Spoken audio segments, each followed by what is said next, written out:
Uhuru, brothers, sisters, comrades. This is Chairman Amali Shatella. I'm chairman of the African People's Socialist Party and the leader of the Uhuru movement and the International African Revolution. I want to welcome you to this discussion, and from the very beginning, I want to call on you to share, share, share. We have a responsibility to build our own media. Obviously, the rulers of this country and the rulers of the world are not going to do anything they can to help us. In fact, they will do everything they can to impede us. So please share this so that we can make sure that we reach as wide an audience as possible. I want to continue this discussion that I initiated for the last 2 weeks around the question of political prisoners. I've talked about how on the 15th and 16th of this month, just this coming weekend, there will be a Black is Back Coalition conference, its annual conference. And the title of that conference is Fight for Power, Fight for Black Power, and to free the political prisoners. And it's not necessarily obvious to everybody why we would combine the struggle for Black power with the liberation of our political prisoners. So I want to say a little about that. But I want to go beyond that discussion and say that from the perspective of the African People's Socialist Party, we have a responsibility and obligation to make a revolution. Now, everybody is not revolutionary, and most organizations are not revolutionary organizations. But the fact is that we have a responsibility as the party, as the Revolutionary Party, as the African People's Socialist Party that has determined that African people here in the United States and around the world should be free, and that we should be a part of an international campaign by oppressed peoples everywhere to overturn the oppression of colonized and working people throughout the world. So that's really important for us to understand. And it helps us, I believe, if we know that, to take this issue of political prisoners and to contextualize it. The reason that we are dealing with the issue of political prisoners right now is the same reason we find ourselves celebrating the lives of people like Malcolm X and Martin Luther King and Fred Hampton, because the United States government, at the real high tide of resistance of African people, when we were engaged in the most serious kinds of struggle that shook this whole social system to its foundation, when the African Revolution inside the United States, and it was a revolution, was united with the oppressed peoples around the world who were making revolution in Vietnam, in the success of what had happened in Cuba and other places. We were a part of that revolution, revolutionary movement of Palestine. The oppressed peoples of the world were rising up, and the United States government was among the imperialist powers of the world and the lead imperialist power that was determined to make sure that we did not succeed in winning our freedom, winning our liberation. And so a massive counterinsurgency was initiated, headed by the United States government. And a counterinsurgency is a process. It is something that was invented by the colonizer. When the oppressed peoples of the world rise up, they consider that an insurgency. And so they have developed a science and an art that they call counterinsurgency. This counterinsurgency is designed to make sure that the oppressed people do not achieve our aims to liberate ourselves. And so a counterinsurgency was waged against our movement, against our struggle in the United States and throughout the world. This counterinsurgency resulted in assassinations. We saw the assassination of Malcolm X, the assassination of Martin Luther King, the assassination of Fred Hampton, and scores of other people throughout this country. But in addition to the assassination, the counterinsurgency also included things like designer laws that were created to make sure that our whole population, the African people, would face the worst kinds of legal repression that it was possible. They would even create legal oppression that violated even the Constitution of the United States, such as things like 3 strikes you're out. And 3 strikes you're out, of course, violates the constitutional provision that says that a person cannot be tried more than once for the same crime. So if you are victimized by a 3 strikes you're out law, And then it means that you're not only getting tried for the thing that you've been accused of doing this time, but the things that you were accused of doing 2 times previously.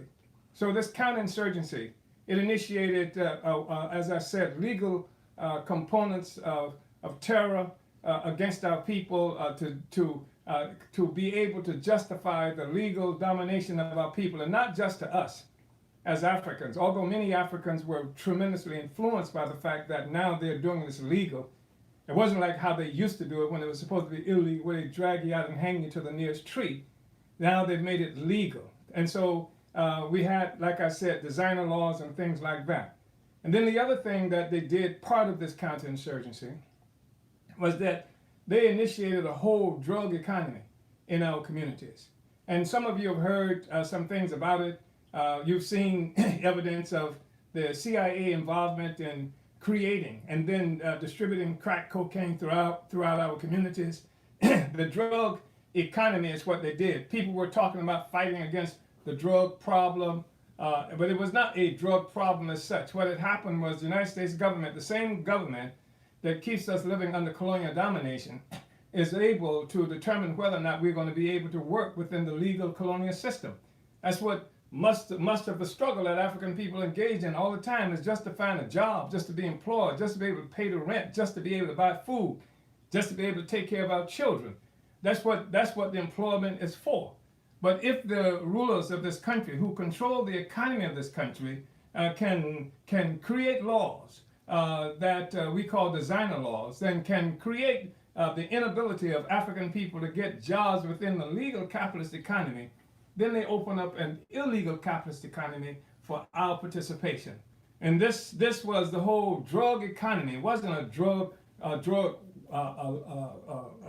problem. It was another economy that was created, so that we had a situation where if we were going to have clothes for the children, then it was the dope man that provided the resources for it. It was the drug man that provided resources for us to be able to get groceries and do the kinds of things that we needed to do. And even as we were doing this, of course, we were inflicting all kinds of damage on ourselves. On a rap that was done by Dead Prez, where we talked about licking the blade, how the wolf, the hunter, would take a knife and melt ice in one of these cold places like the Antarctic, and put the handle of the knife in the ice, and then let the blade protrude, and then put blood on the blade, so that the wolf, smelling the blood, will come and lick the blade, thinking that it's going to get a good meal, and in so doing participates in killing himself. Well, that's what they did to us with the counterinsurgency.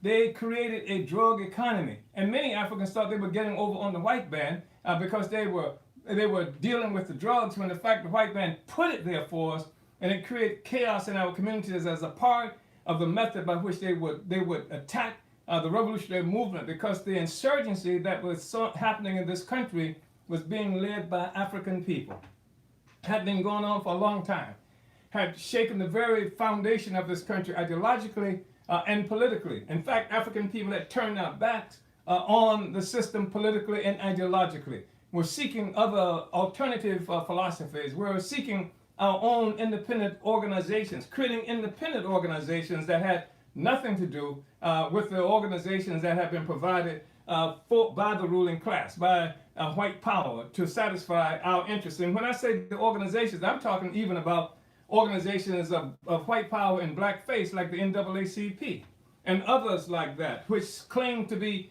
supporting black freedom and but always did what they call supporting us within the context of the rules that have been established by white power. And the only thing they talked about doing is somehow voting and other things of that sort. It's always a legalistic approach, which meant that your approach always fell within the context and confines of the law of the colonizer. So you couldn't do anything to break out of that. It's like slavery, which was legal in this country.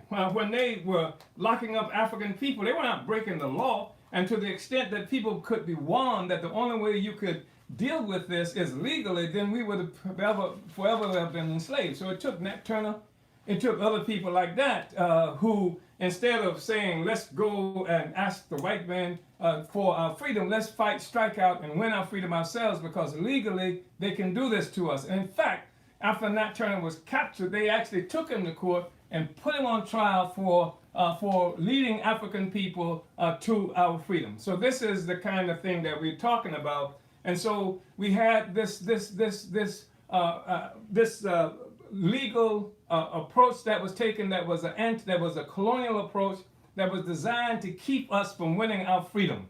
And so this is where Malcolm X was killed, Martin Luther King was killed, Fred Hampton was killed, and this is where we saw sweeping numbers of prisoners, black people going to prison. So just between 1980, we saw an increase in the prisons population in this country, the largest prison population in the world being in the United States, with African people who they say constitute something like 13% of the population in this country, comprising, along with the Mexicans and other indigenous people, 2/3 of the prison population.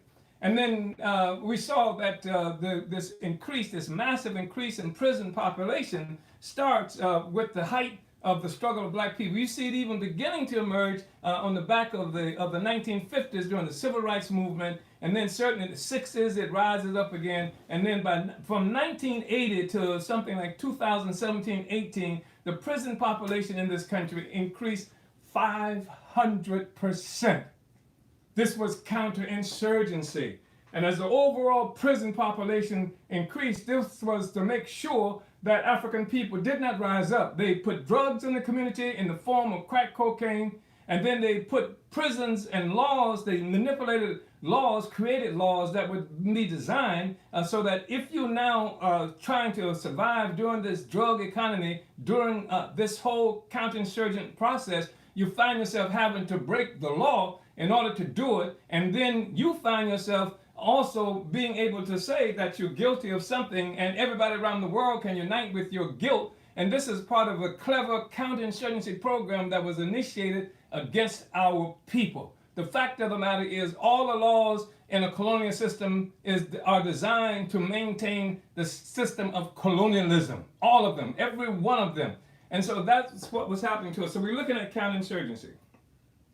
And part of the counterinsurgency, of course, that we're looking at now is what it means in terms of those numbers of African people and others who are locked up in these prisons. Some of them have been locked up for 50 years, like Sundiata Acoli, who's 80 years old now, and who was a brilliant young mathematician who worked even for NASA until he gathered some consciousness and gathered a real recognition of the nature of the social system and what it was doing to our people. He joined the Black Panther Party, along with Assata Shakur, who joined the Black Panther Party, along with Mumia Abu-Jamal, who joined the Black Panther Party, along with Mutulu Shakur, who joined the Black Panther Party. And there were a number of other people who were like this. They became revolutionized. They became revolutionaries. And then they began to do work, and this is how they ended up going to prison. I went to prison because of the political activism that I was involved in. I was engaged in political struggle. And this country doesn't admit to the existence of political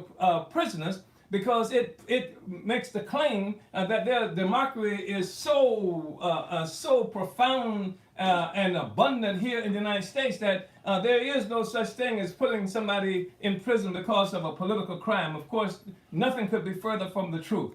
And so we have these comrades, brothers, right now mostly brothers and sisters who were arrested and went to prison because of political offenses. We had my party, the African People's Socialist Party, has been dealing with this issue for a long time. Not only my case, Al Courtney, Connie Tucker, these became incredibly powerful and significant movements to defend political prisoners. Then there was Desi Woods, who in Georgia in 1975 was arrested for killing a white man with his own gun as he was attempting to rape her. We built an international campaign around that. We've always seen the question of political prisoners as being important, but we've always known that the issue of political prisoner is tied to the revolution. That the fact is that we have to make a revolution, and that the political prisoners, the people who are locked up in these prisons, who we are talking about, who are complaining about being locked up today, are people who are there because of a counterinsurgency war that was being made against African people to make sure that we remain slaves forever. And so we want to get these comrades out of prison. And we will get these comrades out of prison. But the thing is that we get these comrades out of prison with the recognition that in so doing, we're advancing the African Revolution. We don't have to do it that way. I mean, when Desi Woods was locked up, the most popular campaign around women who were jailed because of killing oppressors was a woman named Joanne Little out of North Carolina, where she was locked up. And while she was locked up in this small jail, the white man, the sheriff, apparently paid a visit to her. And when they came there one morning, they found the sheriff dead with an ice pick protruding from him, with his pants around his ankle and ejaculation all over the place, and Joanne Little was gone. That's a righteous struggle. That's a righteous strike. That's a righteous death. That's a righteous execution. That's a revolutionary execution. That should have happened. But the problem is that because our movement at this time was relatively weak, and so what happened was the struggle for Joanne Little was raised up as the right for a woman for self-defense. This was not a right for a woman to self-defense. This is represent the reality of white men, white people raping African women historically as a part of a consequence of being colonized. And so when Desi Woods shot this white man who had attempted to rape her, and the feminist movement, which is the petty bourgeois intervention in the revolutionary struggle, or attempts to be, when the feminist movement attempted to raise, say, free Desi Woods, something about the right for a woman to defend herself, we said, no, no, no. The struggle is free Desi Woods, smash colonial violence, because that's what it was. And that the struggle around Desi Woods' case had to be something that didn't just talk about freeing her, but advanced the struggle of black people against colonialism in this country and around the world. That's what we did. And we made a massive, incredibly significant campaign around this that was global in its reach, etc., and its ideological implications. That's what we're talking about, that the question of political prisoners, like every other question that we deal with, they have to forward the revolution. They have to recognize that we're involved in a revolutionary movement. So the African People's Socialist Party has done that all along. And even in the process of discussing this question for the conference that's coming up on this weekend, frankly, I became a bit flustered into this discussion in terms of saying that what we're doing is advancing a revolutionary movement, and somebody made the comment, well, and I said, because frankly, I'm a revolutionary. This is what the African People's Socialist Party, we are revolutionaries. And someone said, well, you know, we're all revolutionaries, which is nonsense. We're not all revolutionaries. To be a revolutionary is more than just by self-proclamation. To be a revolutionary presupposes you have a philosophy. You must have a philosophy, because revolution has to be anchored to a what end. Otherwise, it is what we call spontaneity that guides it. So anything that's happening, it jerks you this way and it jerks you that way. And whatever is most important at this moment becomes your philosophy, becomes the strategy that you're fighting for. To what end? We want to free these political prisoners, and we want to free these political prisoners in a means that helps us to advance the revolution, to liberate our whole people. Now, the problem is that these comrades were locked up at a time when they locked these comrades up. It's not like these white leftists and white liberals, radicals, who also went to jail sometime around this same time. When they locked these comrades up, they made a war against our entire community. They destroyed organizations. They blew them up. They assassinated leaders throughout this country, African leaders. They assassinated them and threw hundreds and thousands of us in prison. Like I said, just between 1980 and 2018-19, 500%, there was a 500% increase in the number of people who went to the prisons in this country, and it was mostly Africans, Mexicans, and other colonized people in this country that they did this to. So we're not saying that it's not good, it's not bad that everybody went to prison, but we're saying that what was happening is counterinsurgency to kill the African revolution, to kill revolution in general. And so that's what it is that we were looking at. So we say, you're not just revolution because you say you're revolution, you must have theory. I mean, one of the most significant things about revolution, of course, you have to have crisis. And that's what we're looking at now, this incredible crisis that's going on all around the world. I'm looking at right now we wrote a pamphlet called Build and Consolidate the African People's Socialist Party in 1986. And we talk about the party, because you have to have a party to make the revolution. The revolution must be led. It's not going to happen just based on some kind of spontaneity. It has to have philosophy. It has to have leadership. It has to be led. The masses make revolution, but the revolutionaries lead the revolution. And the fact is that there must be a revolutionary party. That's the most perfected instrument of making revolution that you can have. And that this party is not just any party. The Democratic Party won't do it. The Republican Party won't do it. The Green Party won't do it. You have to have a revolutionary party. It has to have a certain character based on certain revolutionary principles. And that's what it is that we've created. And I'm just looking at what we wrote in 1986 as a testimony to how we are approaching this question, because our objective was to complete the black revolution of the 1960s that had been crushed, that had resulted in Assata being shot and thrown in jail, that had resulted in Hewitt being shot and in prison, that had resulted in Sundiata and Matula and all these other forces going to jail all around this country, that had resulted in Mafundi Lake being locked up in Alabama and what have you. So the thing is that you have to have a revolutionary movement that encompasses all of these questions. And so we said in 1986 in the pamphlet that we wrote, Build and Consolidate the African People's Socialist Party, because we thought and believe now that the most critical task before the revolution is to build the African People's Socialist Party, consolidate the African People's Socialist Party, which is to consolidate the leadership of the African working class over independent leadership, over its own struggle. And this is different from these phony, born yesterday pop ideologies that you see. And I say pop ideologies, we can call them trending philosophies. Because what's happening today, some forces who call themselves revolutionaries, they snatch this thing because it's trending now. What's trending is toxic masculinity, or what's trending now is something like patriarchy and what have you.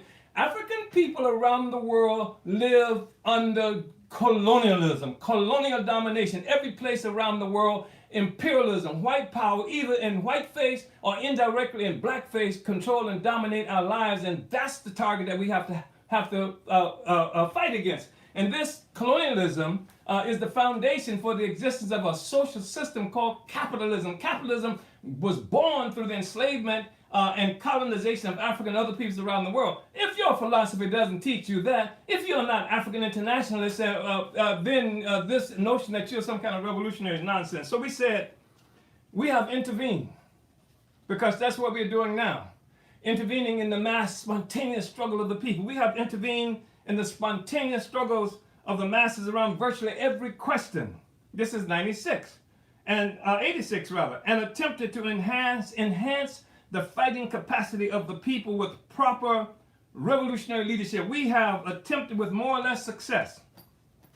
The final tally is not yet in, to forge a revolutionary consciousness and scientific African internationalism worldview upon every struggle against police terror, tenant abuse, neo-colonialist chicanery, etc. We have fought to make every battle for health care, students' rights, an end to the death penalty, and freedom for black political prisoners and prisoners of war, a stepping stone for the transformation of every black community within the United States into fighting Soviets for political independence, African liberation, and socialism. That's what we're doing. When we talk about fighting for black political prisoners now, within this context of making a revolution, we have led successful struggles to free political prisoners, which have lifted the morale of our whole people and our movement, even during periods of political retreat. The party-led struggles to free Pitts and Lee from death row and prison in the state of Florida, and Desi X. Woods from prison in the state of Georgia won international respect for the party and gave concrete meaning to revolutionary African internationalism during a period where the people were being asked to accept the revolutionary declarations of organizations on faith alone. The party's campaign around U.S. African political prisoners and prisoners of war ignited a new, sometimes transient interest in the fate of Black Liberation Army captives such as Sundiata Acoli, Assata Shakur, Herman Bell, Deruba Moore, Albert Washington, and Anthony Bottom. And so, I mean, this is part of what we are talking about, that we want the party, the African People's Socialist Party, talks about this question of political prisoners as part of the struggle that we have to make make in advancing the revolution. And that means that we have to have a strong revolutionary party to do that. I want to say that if you're talking about being a revolution, you're talking about having some strategy, some strategical objectives. What is it that you're fighting for? How do you advance the revolution? Just saying I'm a revolutionary is not enough. How does it manifest itself in the real world? When we say Black Power Blueprint and look at what we've done in North St. Louis and are doing in North St. Louis in terms of transforming whole community and creating dual and contending power of the people, that's a manifestation of the philosophy that we have. We've created organizations for the purpose of seizing and wielding political power. We're in preparation right now to govern. When we organize on the ground right now in the townships in South Africa, when we are moving in various places in Sierra Leone and increasingly throughout the Americas, this is a part of the struggle to make revolutionary struggle for the capture of political power. When we built the African Socialist International, recognizing that there is not going to be any separate freedom for black people, whether that's in Haiti or whether that's in New Jersey, that we are part of a whole of people who have been oppressed and upon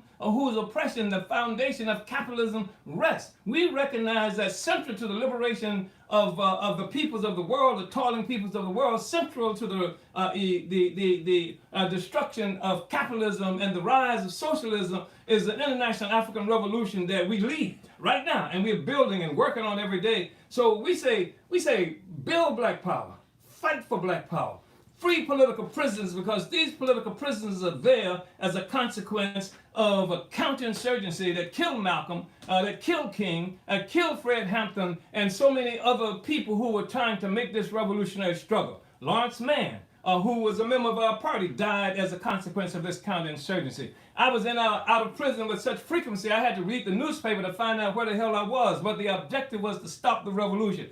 That's what they were doing when they locked him up. And we're going to have to make the revolution as a part of the process of getting them out of there. We raised the reparations issue. We made it a practical question, not just something people were walking around with briefcases talking about they want. That's why when I'm looking at what's happening in Chicago, and you got this reactionary neo-colonial mayor there who was saying that the people who went to on the Magnificent Mile, where all these rich white people shop, where all of these lucrative shops and stores are, that somehow that's criminal activity because it's not like what happened with George Floyd in Minneapolis. We say that's nonsense. That the fact of the matter is they didn't have to say we were making a revolution. They didn't have to say this is reparations for it to be true. The fact is that they didn't need a separate reason to go and hit the Magnificent Mile. The fact is that the Magnificent Mile exists in Chicago as a consequence of what they're doing to our people, ripping off our resources. It exists there because you had somebody like John Burgess, who was the cop, who tortured black people and got confessions from them. The place where they have in this private secret prison where they were torturing black people and making them confess to things that never happened. That's Chicago. Don't tell me something about people being criminal because they went to the Magnificent Mile. The fact there is a Magnificent Mile is a statement of criminality, and it's not on the part of the people, it's on the part of the government and the social system that would create this exclusive place of wealth in the middle of the squalor that our people in Chicago are faced with. So we are part of a revolutionary movement, and everything that we engage in, every struggle that we're involved in reflects that reality. And we say we're fighting for black power, we're fighting for revolution, we're planning to govern every place we put the party down on the ground, in Africa, in Europe, in the Caribbean, in this country. We are building the revolutionary movement, and we do that also within the organization of the Black is Back Coalition for Social Justice, Peace, and Reparation. I really want you to tune in. Come to the conference that we're having, April 15th and 16th. And again, the title is Fight for Black Power, Free All Political Prisoners. And you can go there through blackisbackcoalition.org. You can find us there. And I want you to register. Register now. Register quickly. And we want to have a tremendous number of people there. Let the world know what we think about these people who they're holding, who fought for African people before many of the people who are now protesting were even born or had any idea of what the struggle was about. We say free them all. Free them all. Free the black political prisoners. Fight for black power. And then free all political prisoners. Uhuru, April 15th and 16th, Black is Back Coalition for Social, blackisbackcoalition.org. Uhuru.